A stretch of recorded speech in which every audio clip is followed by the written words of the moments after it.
He stormed the White House gate, said, "I'm the voice of the poor man's fate," while punching banks in court debates. He brought his boys and a barrel of brew, tossed out the wigs, brought in something new.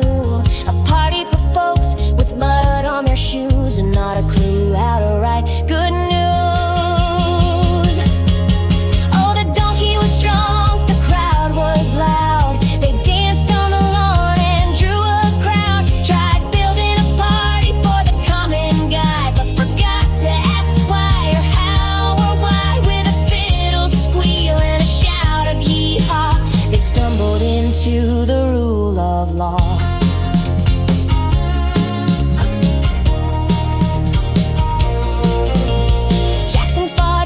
But owned some land and didn't quite care where the natives stand. Signed the Trail of Tears with flair and might, then rode off saying history's tight. The donkey brayed and kicked up a fuss, while cotton fields rode the party bus. They said, "We stand for the working man, just don't ask which man." That wasn't the plan. Yeah, the donkey was drunk and wagging his tail, campaign signs on a broken nail pail. Freedom rang, but the chords were bent when half the choir had no consent. Still they cheered for a brand new day, while the banjo player just walked away. They rumbled on through political fog with whiskey speeches and monologue. Claimed to fight for liberty's flame, but never quite said who'd stake that claim. A party built with contradictions deep, made promises they couldn't keep.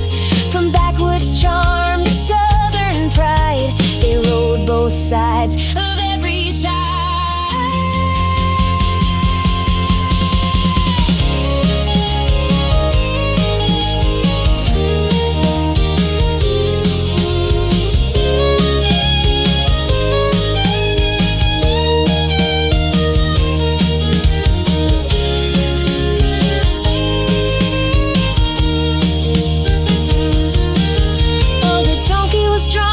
Somehow won, stumbled straight into Washington, set the stage for 200 years of progress, pow, and awkward tears. So here's to the roots of the old DNC, a half-baked stew of democracy. Yup, they meant well. Kinda. Maybe.